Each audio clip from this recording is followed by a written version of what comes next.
My name is Timothy Samuel, and in today's episode, we're going to be talking about Chapter 2 of Josh McDowell's The New Evidence That Demands a Verdict. Now, as I said before in Chapter 1, Josh McDowell is a profound author that directly looks at apologetics. In this chapter, we'll be looking at specifically how do we get the Bible, how was the Bible preserved, and that's exactly what Chapter 2 looks at. Now, there's a few questions that a lot of non-believers ask about how we got the Bible. I'll read you out a few of them. How was the Bible written?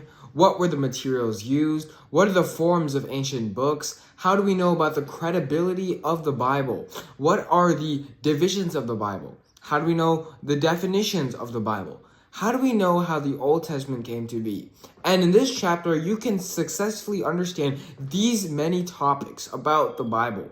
Now, this chapter will delve down deeply into how the Bible was preserved. How do we actually have manuscripts of the Bible? It goes into great detail of the impact of preserving the scripture, how the scripture was preserved. Now, when I think about the scripture, I think about how we got these things in great intact. You see, there's so many documents that are just given from the old times, and why they come to nowadays, we don't even have those documents preserved, let alone we're not even able to read them.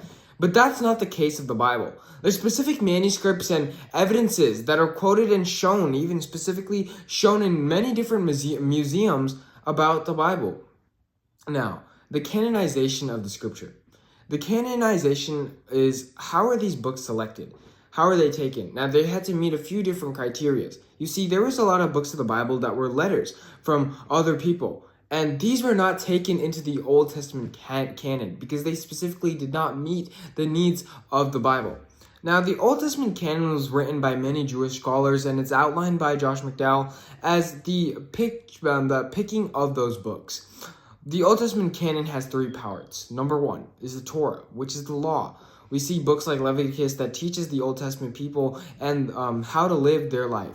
And number two, the law of the prophets and the writings of the New Testament canon.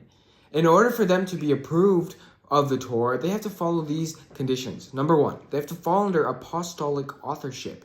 Now, you might be wondering, what is apostolic authorship? It's the belief in Christianity and the Gospels that they were either written by the apostles or close associates of the apostles. So for them to fall under the Old Testament canon or even the canon themselves, they had to be able to be written by apostles or be written by people that were close friends of the apostles. Number two, Josh McDowell outlines that in order for something to be considered a part of the Bible's canon, they had to have doctrinal consistency.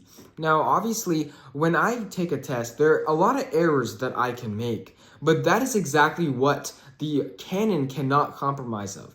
There can be no errors, nothing. Everything must be infallible. There cannot be any errors. And that's what it means to be consistent. When I play soccer, I show up every day. I make mistakes because that's worldly consistency. Doctrinal consistency is inherently different from worldly consistency. Josh McDowell outlines that worldly consistency is about showing up. You can make mistakes, but you just showed up. But doctrinal consistency is different. There is no room for error. You have to be doctrinally sound. Everything that you say from the canon has to be correct. Hence, if there were any mistakes, these books were just not included within the canon. And of course, number three, widespread acceptance. Now, acceptance between the Jewish scholars, not the people, because it was not meant for the Jewish scholars to just proclaim. It was for the people to acknowledge the Bible and the books of the Bible, to gradually improve themselves. And speaking from chapter 1, everything has to relate back to a Christocentric theme. The people should become more like Christ. A widespread acceptance of that book was necessary for it to become part of the canon. Now, when developing into things like the manuscript evidence and the reliability of the Bible, there was something that's very important. It's called the Dead Sea Scrolls. I don't know if you have you heard it so far, but it's basically scrolls that were found within the 20th century. Those were near them in a cave, so they weren't able to deteriorate. And these scrolls were used to present the evidentiary support of the Bible. And that's just so cool to me. These scrolls had almost all of the Hebrew Bible. They're now stored in museums, and over 2/3 of the century BCE to of the 1st century CE. The Bible is so unique as per chapter 1, But the reliability of the Bible is on a whole different level. We have manuscriptical evidence and quotes from fathers from so long ago. Now, the transmission and translation of the Bible. Many other scholars argue that the transmission and the translation of the Bible is incoherent because things could have slipped up. But this is incorrect because we know that transmission of the Bible is text that's being copied. But even if this isn't true, we have manuscriptical evidence like the Dead Sea Scrolls dating from over 1,000 years ago of the Bible and its pre-existence. Now, even if there are other scholars that say that this isn't true, we shouldn't be able to believe them because there's 5,800 Greek manuscripts as well as 10,000 Latin manuscripts. So even if there are scholars that say that the Bible isn't real or the Bible has no evidentiary support, we can put them wrong because there's over 15,000 manuscripts that prove the Bible's reliability and the Bible's evidentiary support on how we got the Bible. Something else.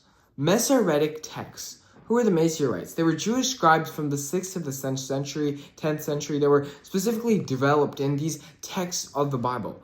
They were designed to help preserve the Hebrew Bible for many coming ages, for different generations to see. And they did their job. They were able to withstand stuff like the Dead Sea Scrolls, the Sea of the Dead Sea. And moving forward, these scripts were able to become preserved and been shown to us. We can successfully say that the Masoretes did their own job. And that's a great thing for us to understand what the Bible is and to also prove the reliability and evidentiary supports of the Bible. Now, there's two types of translations that Josh McDowell outlines within the book, The New Evidence That Demands a Verdict. Number one is Septuagint. Septuagint is a Greek to Hebrew translation that is basically done through important sources for the Bible. So they take important sources, which is in Greek, and they change it to Hebrew. And that's what Septuagint means. Number two, Vulgate. It's a little bit easier to pronounce. As you can tell, my pronunciation isn't the best. Please forgive me. But if you made it to this far in the video, I want you guys to give a like, subscribe, hit the follow button, and make sure you comment. Vulgate is the Latin translation, and this is mostly used by Westerners. And on top of all that, there's also two different types of reliability when outlining in the Bible or preservation methods. Have you ever wondered how the manuscripts that we've gotten are in such good shape that we can still read them? It's because of the preservation that was used for the Bible. Number one, textual criticism. It allows for us to compare the text to others to check integrity. There may be events that were shown in one manuscript that an author may have written about. We can cross-verify this through another account. If it's a big event, then it should pop out. This allows for us to understand the reliability of over 15,000 manuscripts in the Bible itself, showing textual integrity. Number two, quotes from early church fathers would often prove the reliability and evidentiary support of the Bible in and of itself. Now, while the Bible is very historically reliable from looking at things like the quotes of early church fathers, the Dead Sea Scrolls, we can ultimately see that the Bible was preserved in such a way from the Masoretes that we could still denote them today. I'm really happy that you guys were able to watch this video. Thank you guys for watching. This is how we got the Bible from chapter 2 of The New Evidence That Demands a Verdict.